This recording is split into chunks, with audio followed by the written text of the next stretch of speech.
everyone. So good to see everyone. Hello, I'm Adrianna Kezar, and I'm the director of the Pullias Center for Higher Education. And thank you so much for attending the Pullias Lecture, an annual event where we bring in a wonderful speaker that epitomizes our community and its commitment to equity. We are so pleased to have the SUNY Chancellor, Dr. John King, join us for this event, and his talk is entitled Higher Education, Engine of Democracy, Security, and Upward Mobility. I also want to acknowledge how exhausting the current environment is, where diversity, equity, and inclusion are under constant assault. Our collective work is more important than ever, and it makes these moments that we spend together in community all the more significant, so we can become re-energized to do the work, even in the face of this resistance.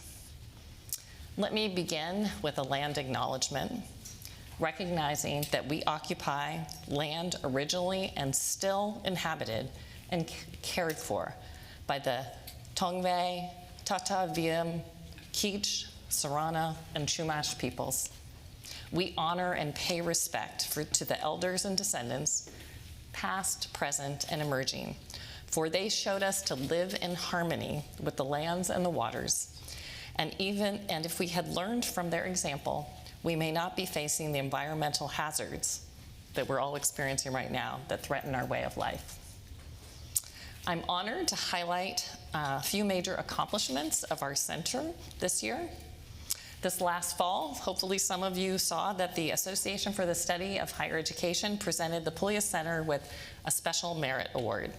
And this distinction is presented to a person, group, or organization in recognition of really outstanding and impactful contributions to the study of higher education through research, leadership, and practice. It has been given only a few times in the history of this organization, and it's a really impressive honor to the collective work of all of you, graduate students, postdocs, faculty. In announcing the award, the ASH leadership noted, Pullias has been a vital force in advancing research and scholarship in the field of higher education for over 30 years, providing crucial resources to early career scholars and supporting equity-focused research. The center has also championed research practice partnerships, transforming educational policies and practices in collaboration with the Los Angeles Unified School District, the Los Angeles Community College District, and the Cal State campuses. With a commitment to innovative research for underserved topics like college access, marginalized students, and non-tenure track faculty, the Pullias Center continues to push forward the field, offering open access research that serves the public good for scholars and institutions. And in today's environment where research is being shut down, this commitment to getting data out there is really, really important. And this was just one of the many awards this last year. Julie Pisult was recently named an AERA Fellow for the 2025 cohort. Royale Johnson was named a 2024 Diversity, Equity, and Inclusion and Accessibility Visionary by the Los Angeles Times, a Diamond Honoree by the American Council Personnel Association, and he received the 2024 Rossier Excellence in Research Award. Adrianna Huerta was selected the 2024 co-winner of a prestigious Ana Julia Cooper Early Career Award by the Sociology of Education section of the American Sociological Association. This award recognizes exceptional research and service in efforts to address racial equity within the field of the sociology of education. And as of last week, he received tenure. And congratulations to Adrian. So excited for him. And two of our faculty were also recognized by the university for their mentoring prowess. Zoe Corwin was awarded the 2024 USC Mentoring Award for faculty mentoring of graduate students. Dwana Bradley received the 2024 Rossier Excellence in Mentorship Award. And I received the AERA-J Lifetime Research Award, which is given to acknowledge a scholar for the body of work and impact on educational scholarship and practice. So we've had a really great year.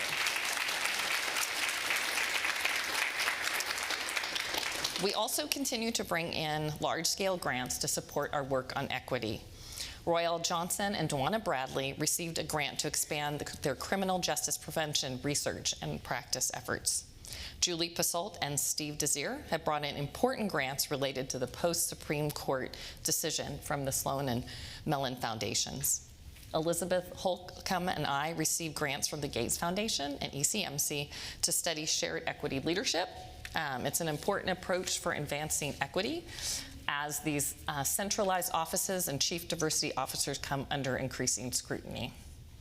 And under Zoe Corwin, Ron Hallett, and Joey Kitchen's leadership, we continue our 10-year partnership with the Susan Buffett Foundation and the University of Nebraska System with the Promoting at Promise Student Success, or PASS project, which explores how to scale support for historically marginalized students through ecological validation.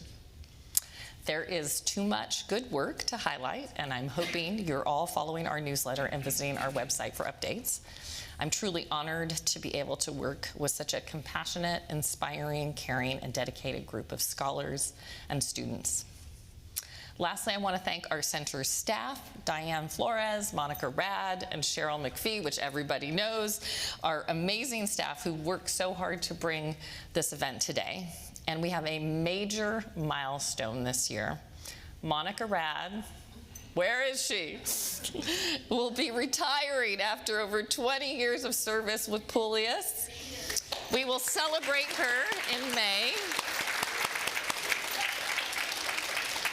As everyone knows, it's incredibly difficult to imagine the Pullias Center without Monica. She truly is one and the same. Her presence and contributions will be incredibly missed. And lastly, I want to introduce our dean, Pedro Noguera, who's going to introduce our wonderful speaker and moderate our panel today. Dean Noguera is the Emory Stoops and Joyce King Stoops Dean of the USC Rossier School of Education, and his research focuses primarily on equity in K-12 schools and on the ways in which schools are influenced by social and economic conditions. And he has really brought our equity mission to life since he's been here. I've really enjoyed working with him. Before coming to Rossier, he was a distinguished professor of education at the University of California, Los Angeles, a tenured professor and holder of endowed chairs at New York University, Harvard University, and the University of California, Berkeley. We are so fortunate to have him as our dean. Pedro. Thank you, and great to see you. Oh, excuse me. No problem. Good morning. Still morning, right? Yes. And so good to see all of you. This is a special occasion. The Pullias Lecture each year is a special time when we really examine issues in higher education. The Pullias Center is unique in that it focuses on what's happening in higher ed, and as we all know, there's a lot happening in higher ed. And so as we were thinking about who would be a good person to speak, I said, I happen to know the leader of the largest state university system in the country. Many people don't realize that SUNY is the largest because it's inclusive of all the community colleges, all the everything in higher ed come to the Chancellor. And I actually had the privilege of serving on the Board of Trustees several years ago before John was there. So I got to see how vast, complicated it is. And so huge job for someone with immense talents. Many of you know he was Secretary of Education under President Obama, filled in after Arne Duncan stepped down. He was also the head of Education Trust, where he led that organization which does extraordinary equity work throughout the country. I got to meet John before he was commissioner of the state of New York, when he was the principal of a high school in Boston, Roxbury Prep. And I got to see the work he was doing because not everybody has that range and breadth of experience. John led what was by far one of the most successful schools, not in Boston, but in Massachusetts, for students of color, because that's pretty much all it served, in Roxbury. And it was a national model. And he brings the vision, the experience to now this role as Chancellor of SUNY. John, I really appreciate you taking time out because, as we know, it's a big target, on higher ed right now, and we need to hear from a leader who understands what's at stake about how we should think about addressing these issues right now. So, John, thank you for joining us, and we appreciate you delivering remarks this morning. Thank you. Appreciate you. Good to see you. Yeah. Good to see you. Good morning, everybody. Good morning. I want to thank Adrianna, Kezar, and Dean Noguera for their very kind and warm welcome.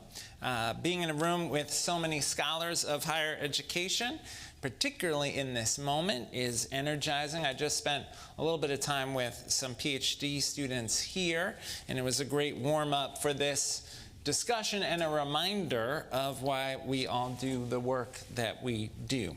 I'm eager to jump right into dialogue, but I wanted to take a moment first to thank you for being in higher education right now.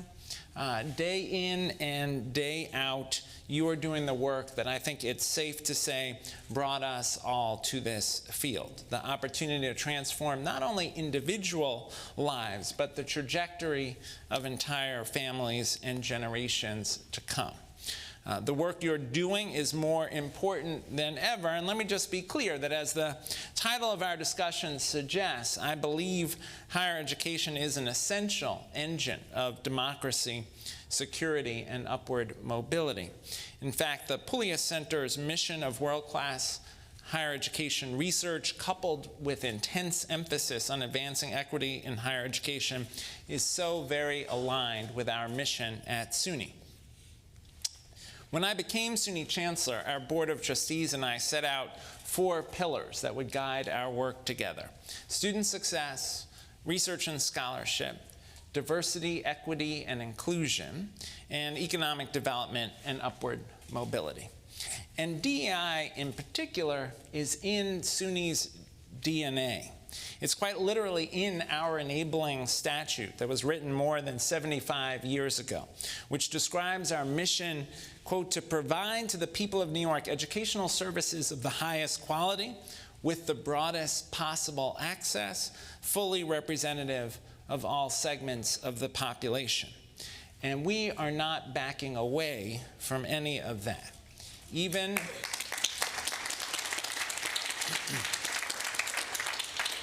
in the context of misguided and disingenuous attacks at the federal level. Because we know higher education plays such an essential role, not only in preserving our democracy, but in achieving a more just and equitable society. The work you do here at Pullias helps us prove it. It helps us gather the data, the case studies, and the best practices to defend this essential role.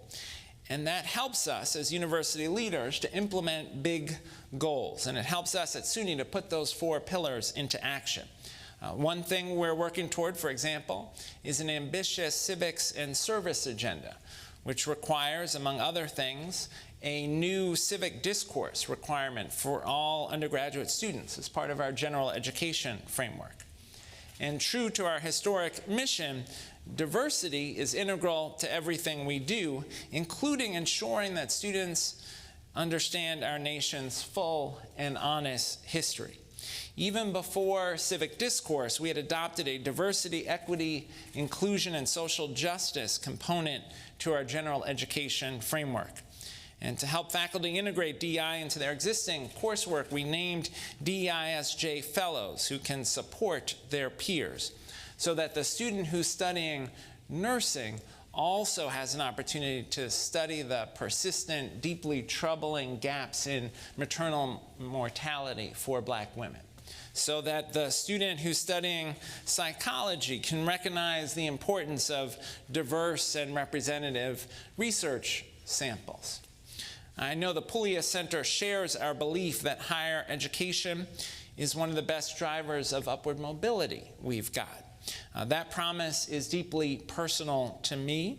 In the early 1940s, my mom, who was born in Puerto Rico, came to the Bronx with her mother and brother.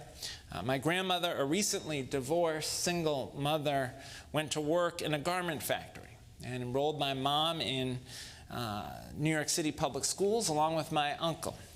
That's where my mother learned English and decided she wanted to become a teacher. She eventually became the first in her family to graduate from college at CUNY's Hunter College. And so thanks to public higher education, my mother fulfilled the dream that her mother had worked so hard for.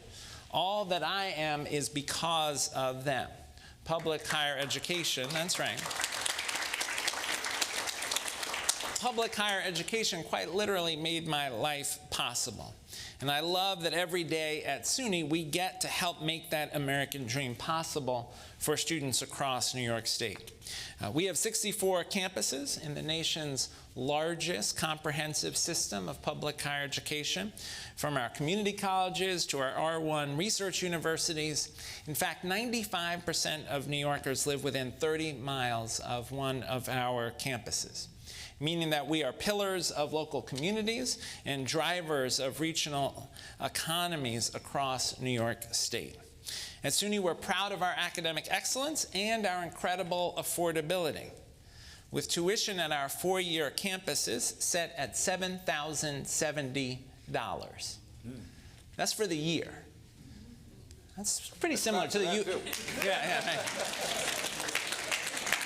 That's pretty similar to the USC tuition, right? Nearly half of our entering students are Pell eligible, a number we continue to work to increase. And thanks to financial aid programs like New York State's Tuition Assistance Program and the federal Pell Grant Program, which of course is now at risk, 52% of our in-state undergraduate students attend entirely tuition-free. I'm also proud of another very ambitious goal we have at SUNY, that every undergraduate student will participate in an internship or other meaningful experiential learning opportunity before they graduate. We're incredibly fortunate to have support from our governor and state legislature to do that, including dedicated funding for paid internships and wraparound supports like housing and transportation. This matters for first-gen students like my mom, unlocking doors to careers that provide family-sustaining wages and opportunities for career advancement in growing parts of the economy.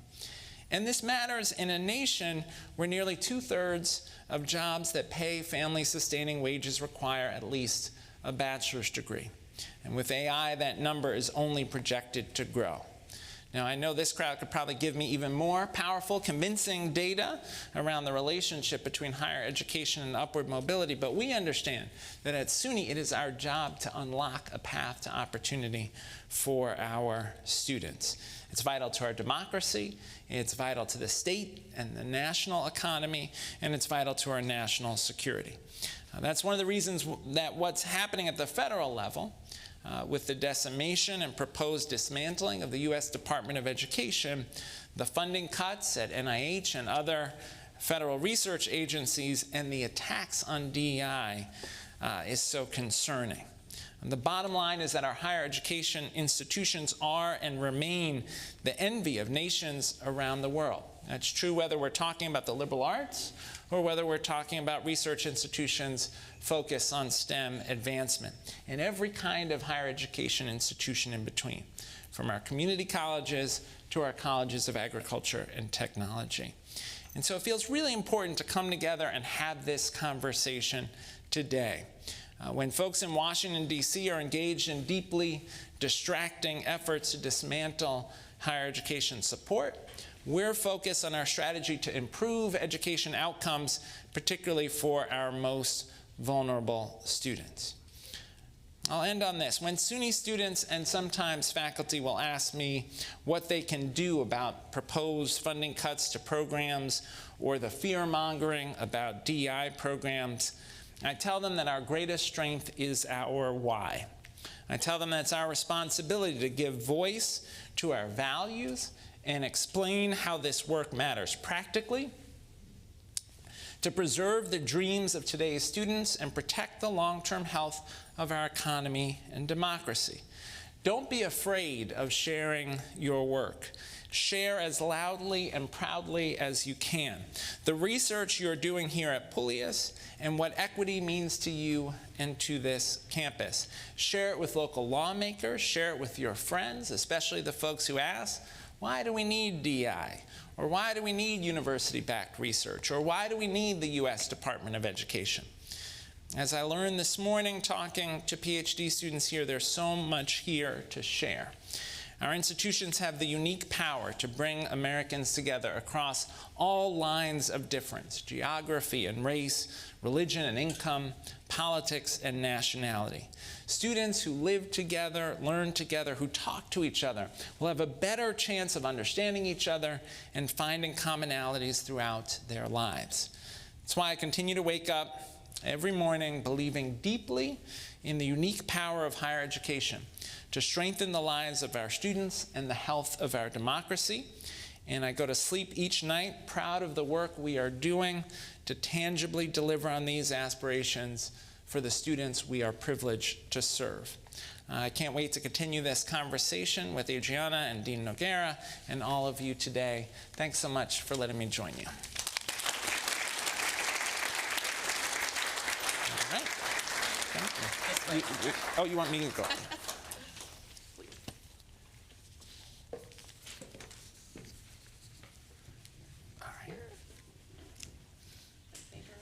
Okay. All right. So Pedro, I get the first shot. you get the first shot. So John, Thank you. it is so encouraging and refreshing to hear a leader in a role like yours speak plainly and boldly about what's at stake and what your stance is. And all I can say is I hope the governor and the state legislature are all with you in this, as well as the Board of Trustees. But I want you to think, but one of the challenges, I think, right now is your stance is an exception. Most of higher ed appears to be trying to lay low, hoping that if they don't make any noise, that they won't be a target. And obviously, standing together is a lot more effective than standing alone. I just wonder if you could talk to us about that. How can we get other universities to do more than just capitulate or censor themselves as a way to hope that the administration won't target them? Yeah. I mean, that is the question of our times, right? Look, I think institutions are naive if they think that they can successfully bargain with the administration when the administration has laid out an agenda that is so contrary to our fundamental mission and values. That said, we ought to be clear about the things where we can agree. So, look, at SUNY we're very clear. We have no tolerance for anti-Semitism. We enforce Title VI. We continue to do that. I think the SFFA case, the case that ended race-conscious admissions, was wrongly decided, reflected a complete misunderstanding of the purpose of the 14th Amendment, but it is the law, and we're following it. And so to the extent that the administration's question is, are you implementing Title VI and are you enforcing SFFA, the answer for our institutions pretty uniformly is yes, and we ought to be clear about that. But then when they say, we want you to stop teaching the truth about our history, we have to say no. And when they say you have to give oversight of academic freedom to implementation of our administration values, we have to say no. And when they say you have to stop doing research on health disparities, or when they say you have to bow down before a particular ideological agenda, we have to say, no, that is in conflict with our values as institutions. And I think what makes me hopeful is that the threats are so severe and so broad and so existential, particularly the threats to research, which will make it impossible for America's higher ed research institutions to go on. There is no replacing those dollars. You know, the people who are like, oh, well, maybe universities can come up with a way to get enough philanthropy and corporate dollars to make up for the federal money. No. This federal partnership around research represents a 75-year commitment to how we do health research in America, how we do advanced manufacturing research in America, everything in your cell phone, many of the treatments that you and your family members are receiving from your doctor can be traced back to university research. And so this is a moment where I do think you're beginning to see at least the private realization that capitulation is not an option because there's too much at stake. But we will see if people have the courage to say in public what they say in private. Yeah, we will see. I mean, because so far we haven't seen it. Yeah. But I am encouraged by the fact that New York City just said no. We will not capitulate, even though $2 billion in funding is at stake. And we'll see if they're willing to disrupt education for 1 million children in New York City. That's right. And look, we'll litigate. And I feel very fortunate to be in New York, where Governor Hochul and Attorney General Tish James are ready to fight to protect New York values. The Attorney General will often say, I think she's sued the Trump administration over 150 times between the last administration and this one. And we have been successful. We've been successful in much of that litigation. The NIH cuts that were proposed, which would have cut research on Alzheimer's and cancer and the treatment of 9/11 first responders, was stopped. Those cuts were stopped by the courts. And our Attorney General led on that. And whenever I see her, we're in constant conversation about where we might have to litigate next. I keep saying my sheroes and heroes these days are state attorney generals, because they're the ones doing a lot of the fighting back. And the only voices we've heard are from some of the retired leaders. So Lee Bollinger had his article in the Chronicle this last week, but it isn't people who are sitting as much. It's people who have left. And so thank you for the ways that you've been leading and stepping up and speaking out, because we we as an enterprise need that right now. What's happening at the federal level with the Department of Education is so troubling, and I wonder about your thoughts, since you did work as the Secretary of Education under Obama, what you think about the impact of these current changes are going to be with the Department of Education, what might be lost at this moment, particularly about those things that you led with, like supporting democracy, security, and upward mobility. Look, it's important to think about what are the core functions of the department, and there are threats in each of 4 areas. One, the department sends money to K-12 schools for vulnerable students. The Title I program that's sending money to schools serving low-income students. The Individuals with Disabilities Education Act funding, which goes to support services for students with disabilities, as well as Title III for English learners, and other funding streams that are designed to address long-standing equity gaps. They say they're not going to disrupt that funding, but they are laying off the very people who are in charge of managing those programs.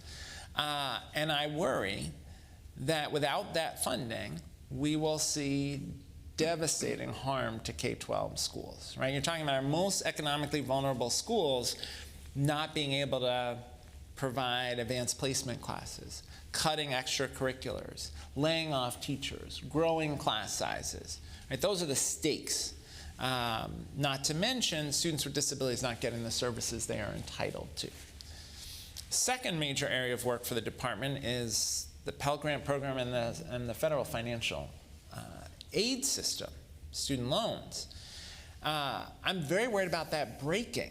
There are half as many people at the department today as on January 20th, between the layoffs, the retirement incentive, and the firing of probationary employees. As you all know from last year, the FAFSA is already quite fragile, right?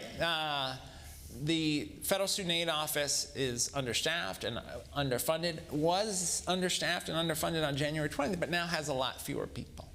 So I'm very worried about the FAFSA breaking, Pell Grants not being delivered on time, the federal student loan program breaking. If that happens, that is a disaster for the higher education sector, but it's a disaster for the economy. And so this is a place where we need employers to step up and say, it is not okay. We need people who can go into these various careers, and we depend on the higher education system for that. The third area of the department's work is around civil rights enforcement. A large share of the civil rights complaints that OCR gets are from families of students with disabilities who are not getting the services to which they are entitled. They got over 20,000 complaints last year. They are shuttering the regional offices. They're laying off people. Who's going to investigate those things? Which then makes you suspect that the real agenda is to undo 50 years of civil rights progress by removing the very mechanisms to enforce protection against discrimination on the basis of race or religion or disability. And then the fourth area is data and transparency. And I worry intensely about that because we know we're still struggling to catch up from COVID, right? Student performance in K-12 is still below where it was before COVID. We need to know where we're succeeding and where we're struggling. In a no data environment, how do we get better? How do we help folks improve? On the higher ed side, I worry that the elimination of data advances an agenda of steering more money to predatory for-profit colleges, which was the primary agenda of the first Trump administration. And incidentally, he actually ran one of those himself. Yes, that's right. That's right. Trump University. Right. So, you know, the immediate threat is to the good functioning of the department and the functioning of these various programs that are vital. But the larger threat, I think, is a broader attack on public education, full stop. The desire to dismantle K-12 in favor of vouchers, and the desire to dismantle higher education in favor of predatory for-profit scam operations that steal students' Pell Grants and GI Bill money. So this, to me, though, raises another question, which is the vulnerability of higher ed.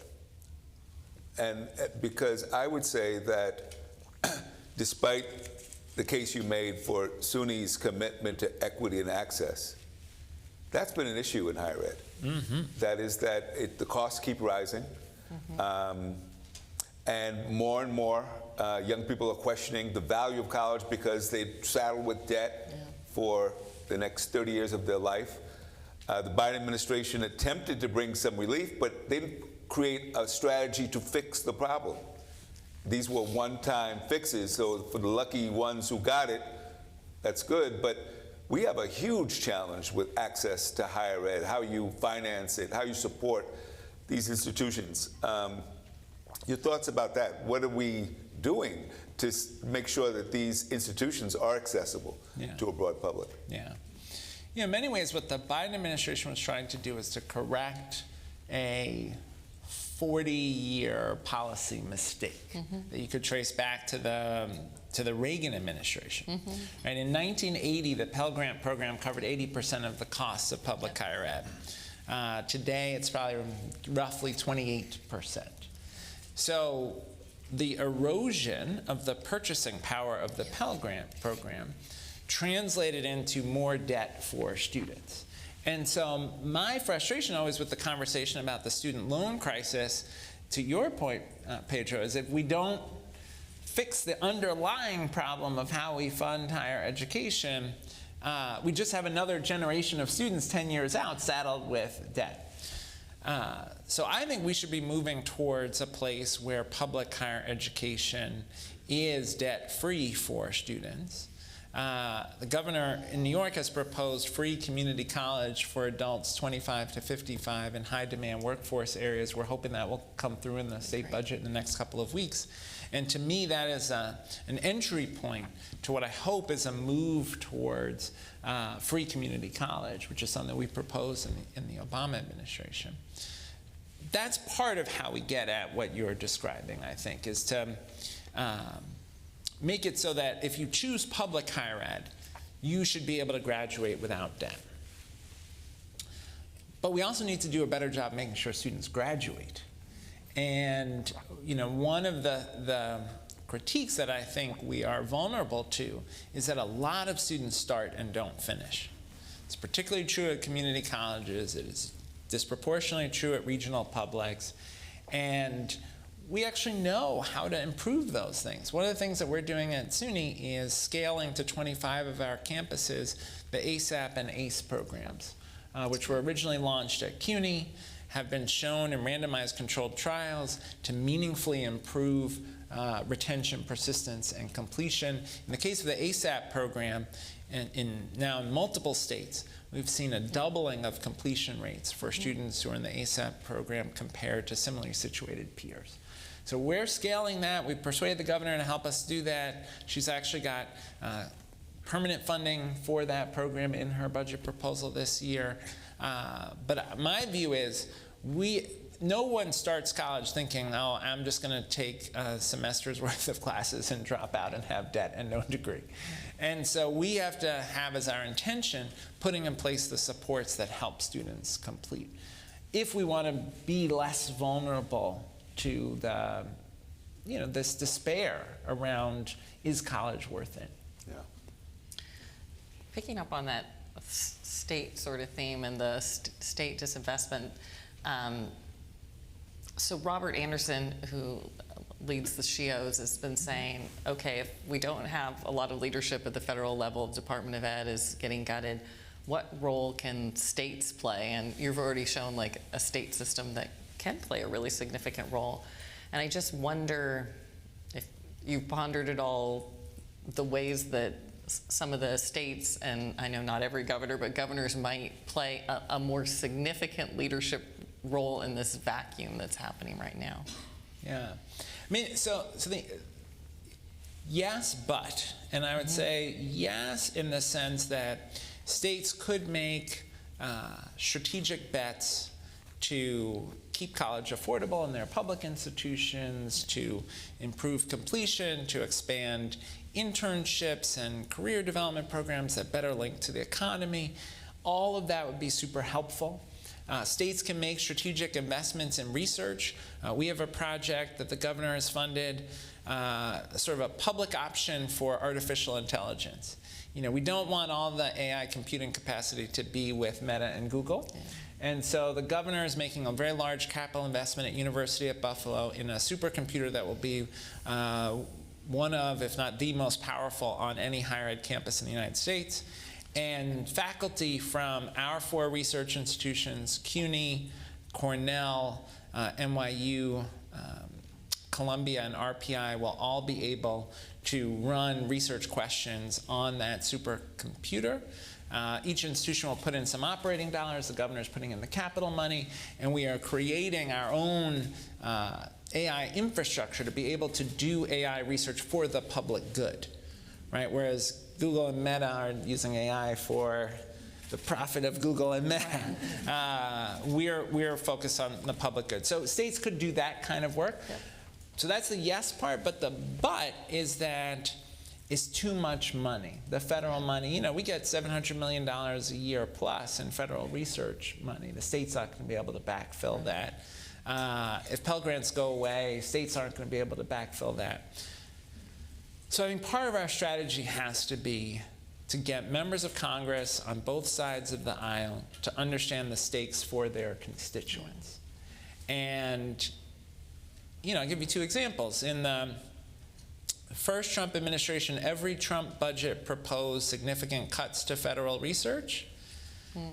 Federal research spending went up during the first Trump term, not down, because Congress, in a bipartisan way, rejected those cuts every time. Now, it was a different Congress, different leadership, but it suggests that you can get Congress to see that there's a value in university research that they want to defend. And, the public universities in Alabama and Kentucky and Texas and North Carolina, they have an agenda, too, around protecting federal research investments.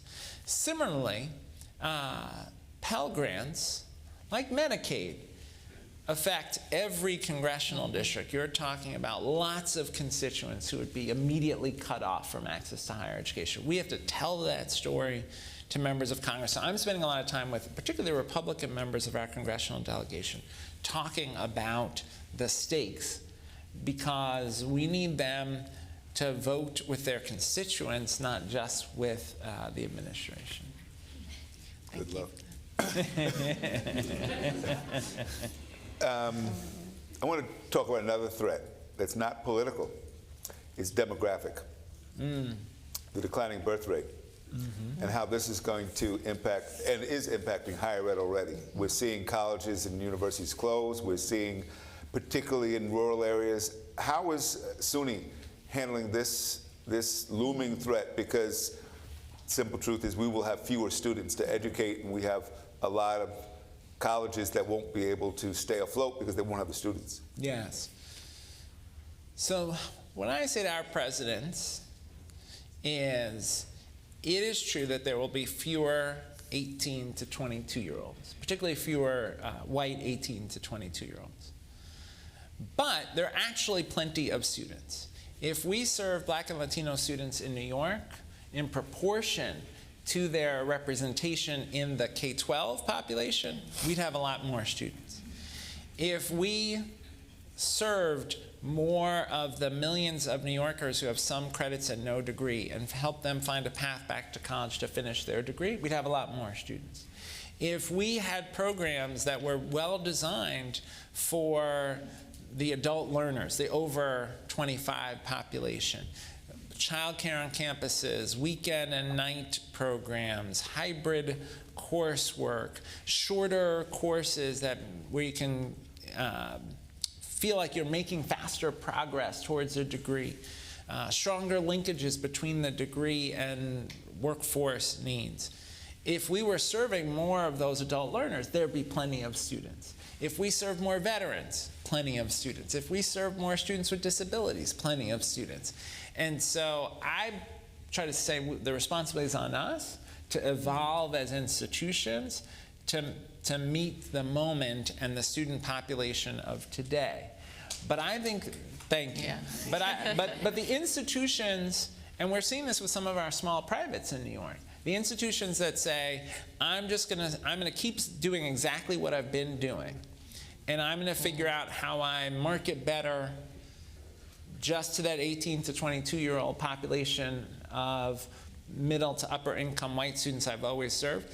Some of those schools are just shutting down because, just building a fancy new stadium or a fancy new building is just not going to be enough to attract the students. So we have to evolve as institutions, I think. But let me, if I could follow up. You have 64 campuses, isn't that right? Mm-hmm. And you have campuses in places like Plattsburgh. Mm-hmm. And my question is, even if you do all those things you mentioned, yeah, will you be able to keep a campus like that in a relatively rural place open? I mean, it still seems like not just New York, but California, other states, yeah, because of the population shift, will be faced with tough decisions about where they can sustain campuses. Mm. Yeah. And rural communities may be the first to suffer. Mm. Yeah. My commitment is to our 64 communities, and so my goal is to find ways to make each of our campuses thrive in the current conditions. That does mean for some of our upstate rural campuses, they have to get a lot better at getting students from downstate, as we say in New York, students from New York City and the surrounding region, to be willing to come up to these more rural places. That means you have to have a welcoming environment for students. I think about one of our campuses, I think it's SUNY Canton, one of the staff members is opening a hair salon because for so many of the young women of color, there's no place to get your hair done in town. And so that's a problem, right? If you're trying to attract a student population from beyond your region. I do think some of our campuses will be smaller than they once were, even than when you were on the Board of Trustees. Mm-hmm. And that means they have to adjust their programming. We're not going to be able to offer every major, every course at every institution. Right. And so that's a challenge, a cultural challenge, to shift that on campuses. We are doing a lot more online, even at some of our rural campuses, so they're attracting students from a broader region. Some of our North Country, as we say, these are campuses that are up close to the Canadian border. They're recruiting Canadian students. Maybe they'll get a little harder in the current conflicts with Canada.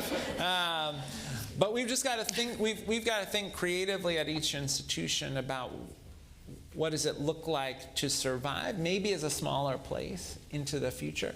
But our campuses, as you know, are so vital to the regional economy. Yeah. And so I do want to do everything we can to try to make them work. And sometimes that requires some real creativity. You mentioned Plattsburgh. There's a community college, Clinton Community College.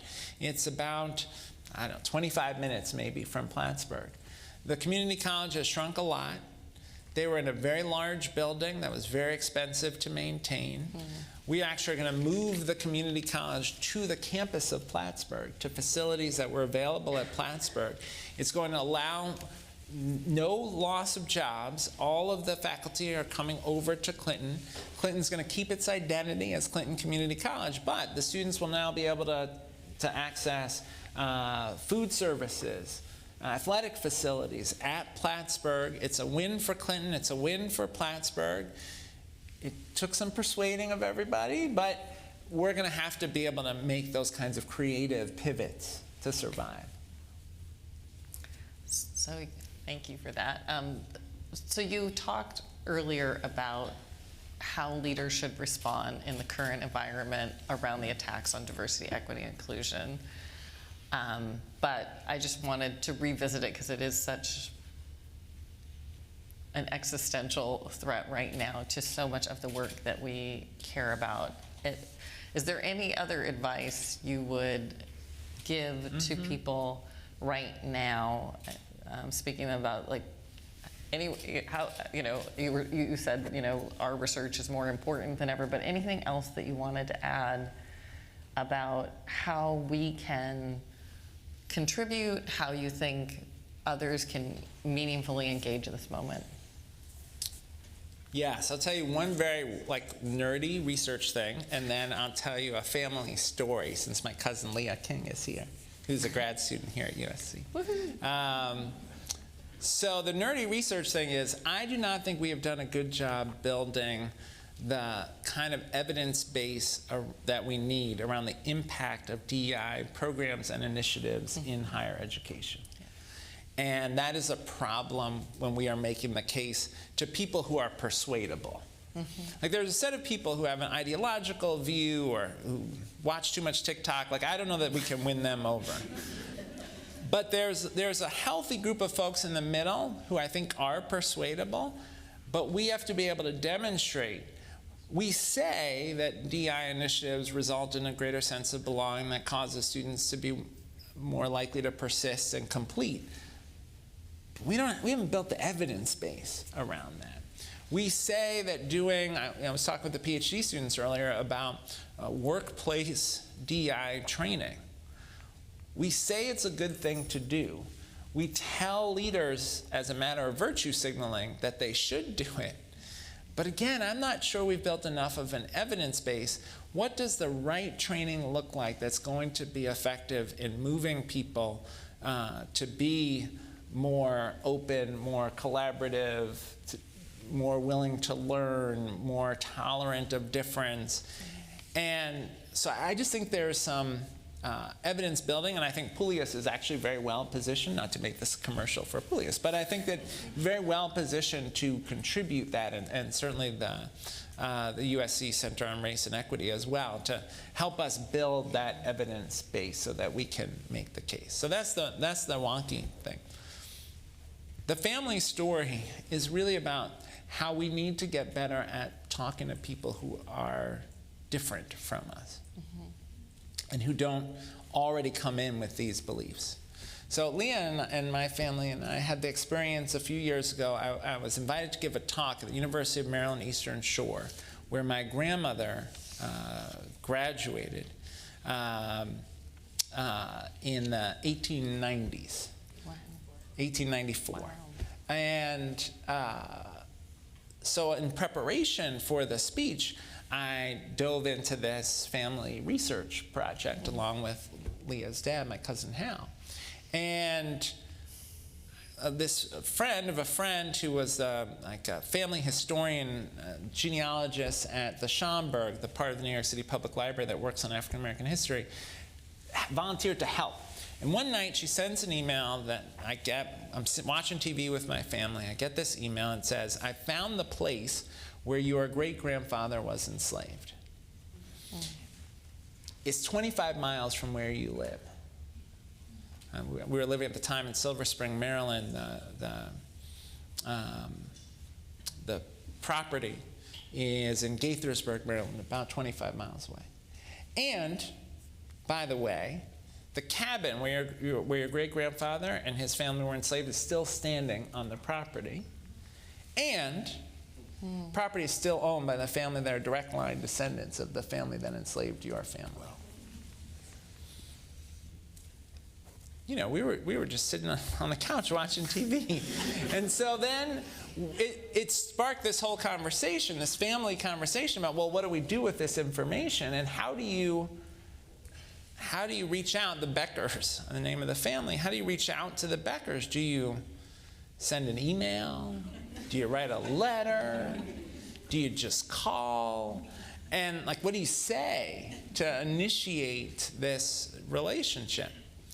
My cousin, Jan, who is a very assertive person, was at the Smithsonian African American History Museum, where they have a cabin, if you've been there, a preserved cabin from the slavery period. And so when she saw that, she was like, I just got to go. So she and her husband just drove to the Becker's property, knocked on the door, and said, hello, our family was enslaved here. And that sparked this whole relationship that has now developed over multiple years with the Becker family. And a couple observations about that relationship. One, you know, as African Americans, you know there's this connection to slavery, but you don't think that you're going to be able to experience it, to touch it in the way that we have been able to. To stand inside of that cabin, which is not 30 feet from the main house, right? And to understand the cruelty and intimacy of the institution of slavery, that these were two families living in the same physical space, one owning the other. Right, to also be conscious that in my family, we went in 3 generations from enslaved in that cabin to serving in the cabinet of the first black president. Right?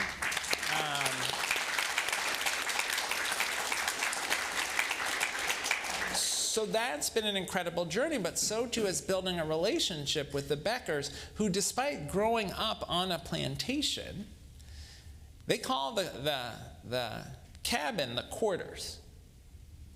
Right, so there was this appreciation for what had happened there, but not a lot of time thinking about it. So one of our early interactions, they said to us, we hope our family wasn't cruel to your family. And I understood exactly what they meant. They meant, we hope that our people didn't physically torture your people, right? But what I said to them is, of course they were. Because slavery is cruel. And of course they tortured them, because slavery is torture. They're nice people, lovely people. They wish us well as a family.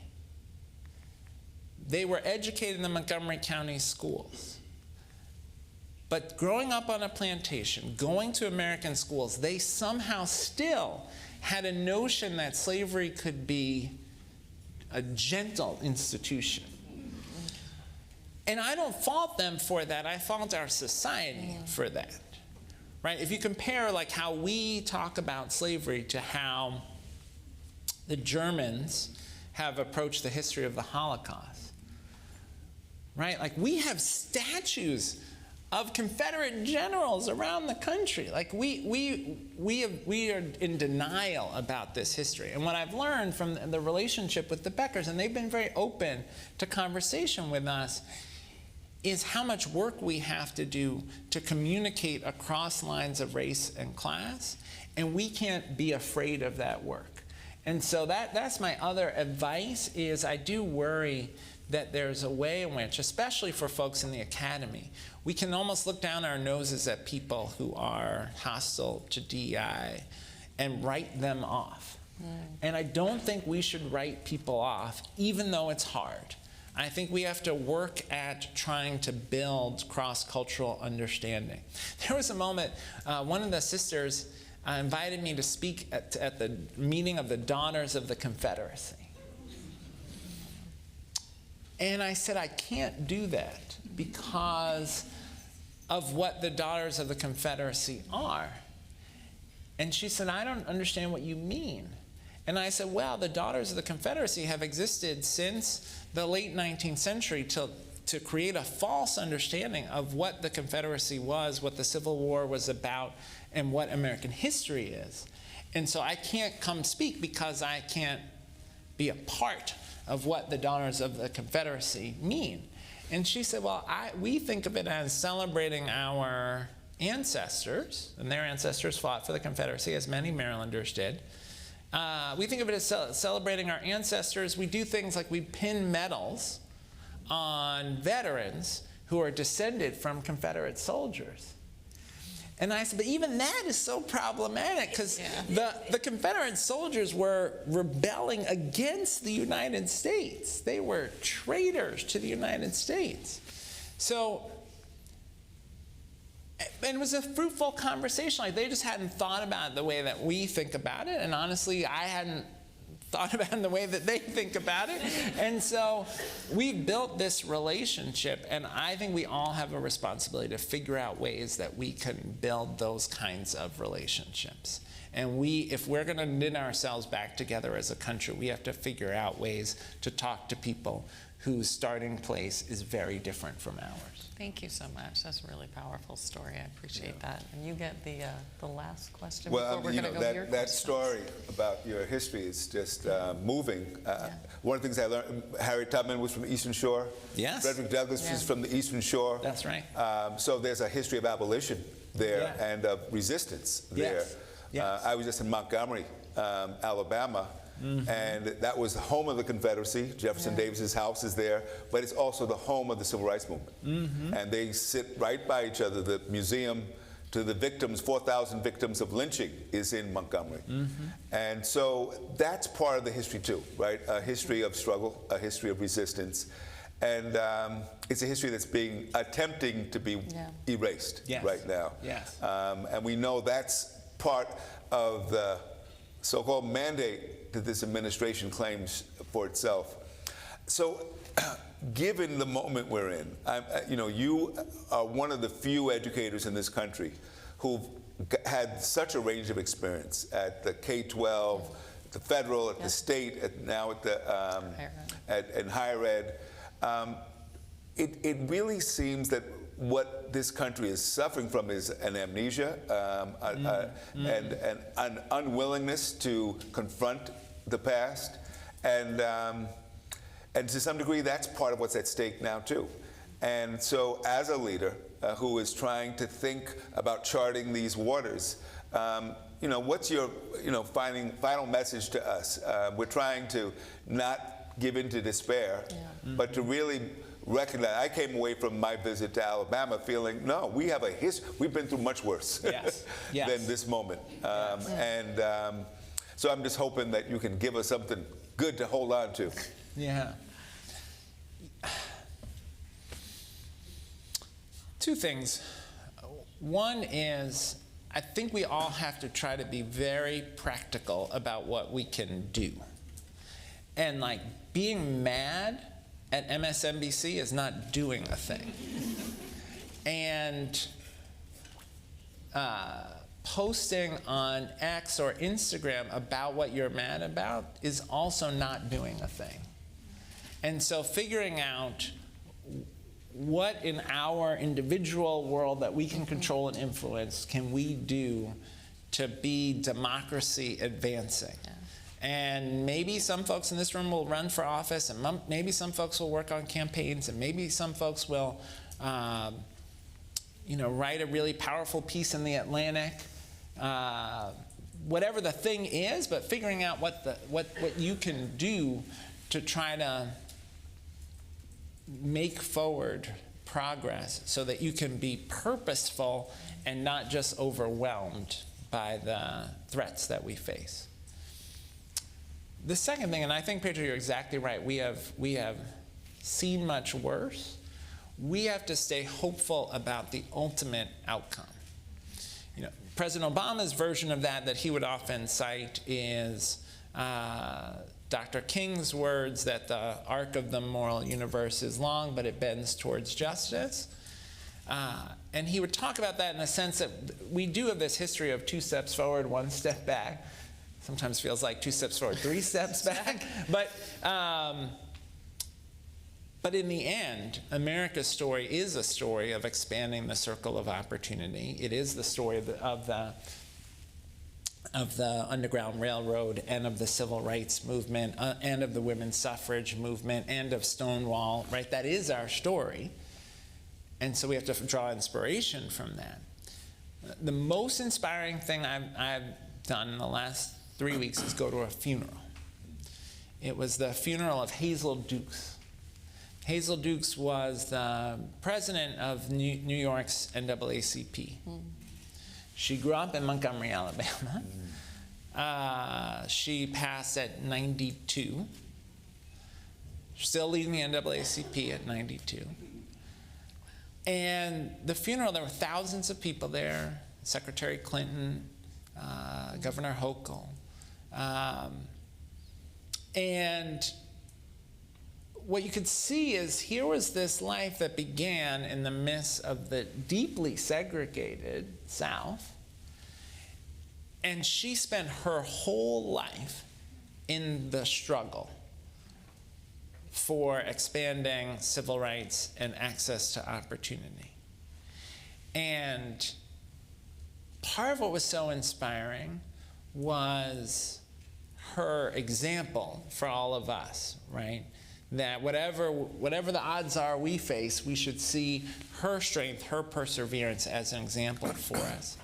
But the other thing that was really inspiring was her son and her family and her friends and the people she mentored and the humanity of her life. There was like the storybook version about fighting for justice and then the humanity of just building good relationships and caring for people and making a difference day to day in the lives of the people you interact with. And so I left really inspired and reminded to try to take both examples, the example of staying in the fight against long odds because it is the right fight, and the example of just trying to live a good life where you treat people well and you try to make a difference for the people around you. If we could all do that, we'll get there. Thank you. Thank you.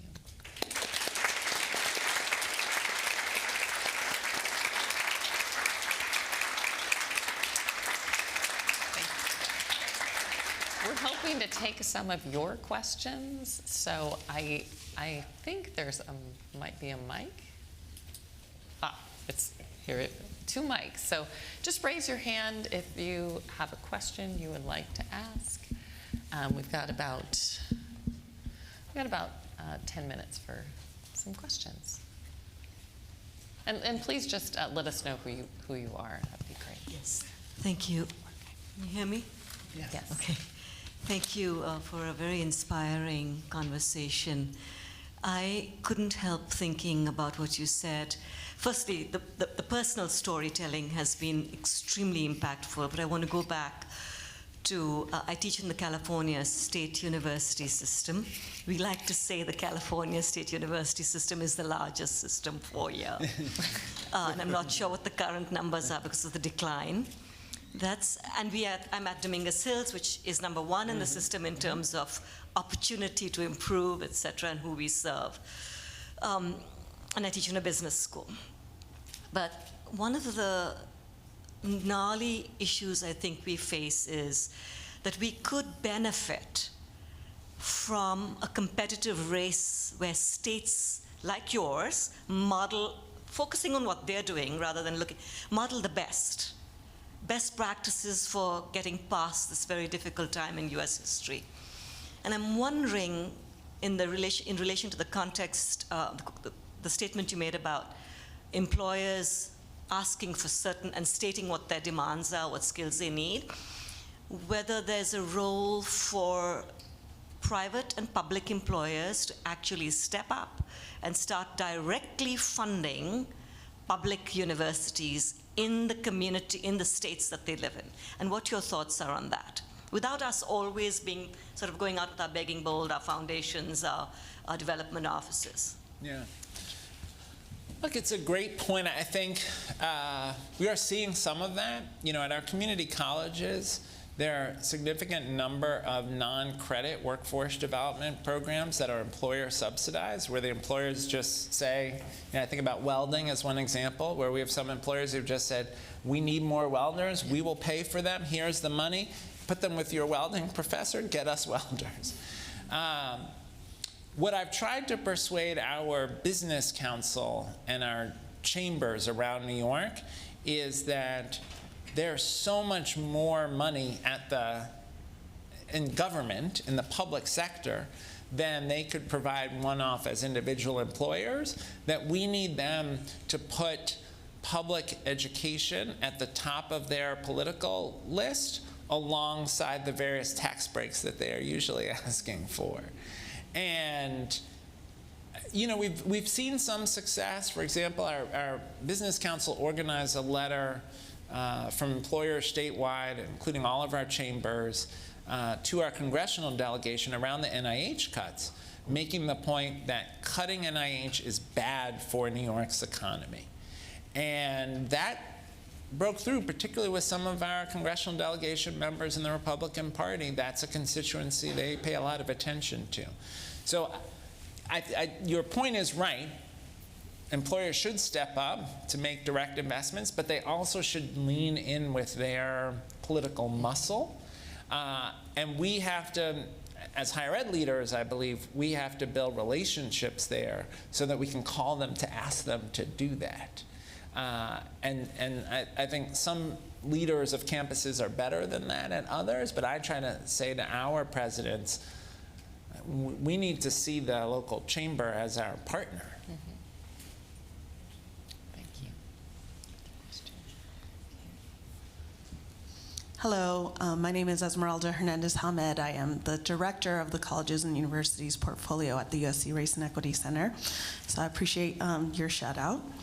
I also appreciate just your leadership. I was just at Buffalo, University of Buffalo, doing a training on racial equity in hiring for the Student Life program. Mm-hmm. And in January. So we don't have as much of a call for those kinds of trainings right now because people are scared.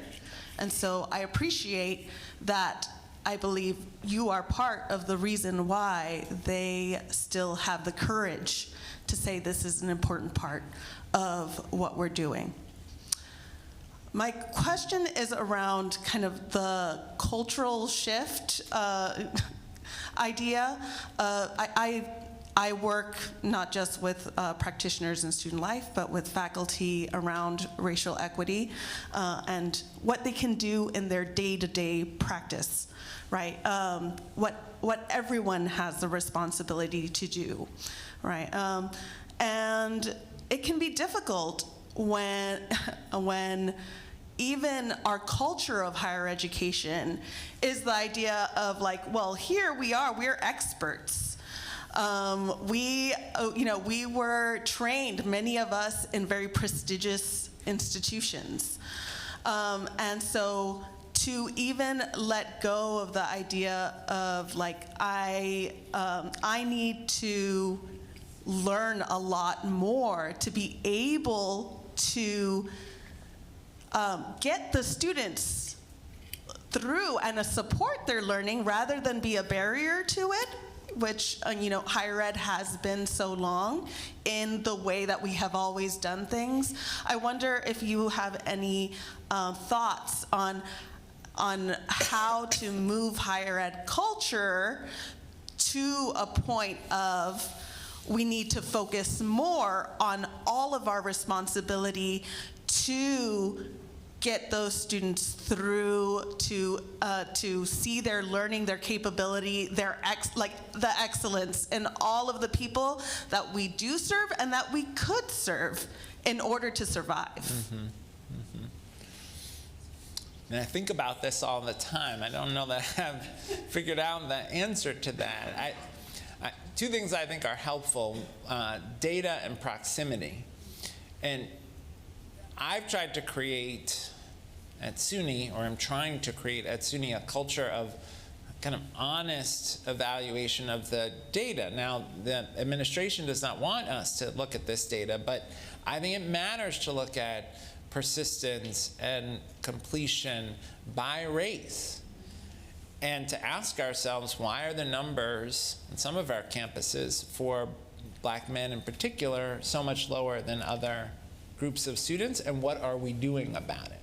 I think it's important to look at our faculty distribution and how are we doing. We say we want our faculty to reflect the diversity of our students, but we are very far from that.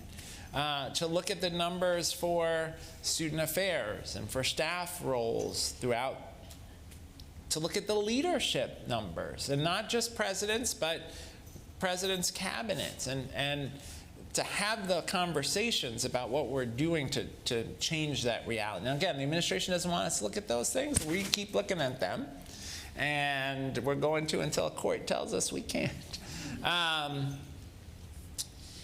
Proximity, I think part of what helps you realize that you don't know all the answers is to be close to people who have a different experience. And that's sometimes hard to achieve. One K-12 example that I really love that happened like 15 years ago in New York, we had a teacher prep program that by design, before the students would student teach in high needs community of color in the school year, every student had to do a summer experience with a community-based organization in the same community. And it was so powerful because when they got to the school in the fall, they had a sense of the community, not just what they'd learned in their classroom about teaching, but they had a sense of the community and the kids' experience. And I thought that was a very smart way to achieve that goal of proximity. And I think we have to keep thinking about how do we get faculty and administrators into focus groups with students to hear about their experience. Because that sometimes can be jarring for people, because they just, it's outside of their day-to-day. And I think that's part of the work that you all do at the center. It's really important work, and I think we've got to keep getting better at it. One final question, I think. Thank you. I am Arevi Ganapiosian. I am a doctoral student here at the Global Executive. I'm coming from Armenia. And I had a government position previously, and I work with an organization that apparently is not pushing forward the US interests. It's the United Nations. So I do understand, first of all, thank you so much for this, for sharing. And I do understand a lot of challenges that the higher education system is facing here. But I want to emphasize another aspect of that, how the world is looking into what is happening into the higher education system here. Oftentimes, back in Armenia, and also I worked in Eastern Europe, we would look at what are the higher education institutions doing in the US from the ethics perspective, policies, procedures. And now, and it was a point of justification that this is what we want to do if we want to have a quality education. But it is also disturbing on the other side of the pond, as we say. So is this part of the conversation among the leadership of higher education, the impact that all of these changes are going to have on the higher education systems worldwide? Thank you. It's a very interesting question. I think the first tier of that folks have focused on is, will we lose our international students? Will international students and scholars be reluctant to come to the United States? I was very worried about that a week ago. I am more worried about that today, as you see the arbitrary use of immigration policy to arbitrarily cancel visas for people, and you see the use of the criminal justice system in ways that strike me as abusive. I'm worried that's going to cause people to not want to come. And that will diminish the quality of American higher education. We are better for having international students and international scholars. Absolutely. The United States has been, in many ways, the United States higher education system has been the envy of the world because we have attracted talent from all across the world. And so I think people are very focused on that. And for some institutions, it's also a bottom line issue. If they are not able to have international students, they will struggle to maintain their operation. So that's the first level. The second level that you're raising, does the collapse of higher education's role in American democracy send a terrible signal to the rest of the world? Yes. And I think one of the things that we should do is look to scholars from other countries to better understand what is happening here. Because so many of the things that are happening here, the attacks on higher education, the undermining of the infrastructure of democracy, has happened other places. And there are lessons that we can learn from those other places. So from my perspective, our institutional responsibility in this moment should be to find ways to double down on the partnership with the international community, so that we can together think about how we fight to preserve democracy and advance democracy. Thank you all so much for your questions. Thank you so much, Chancellor King, for a wonderful conversation.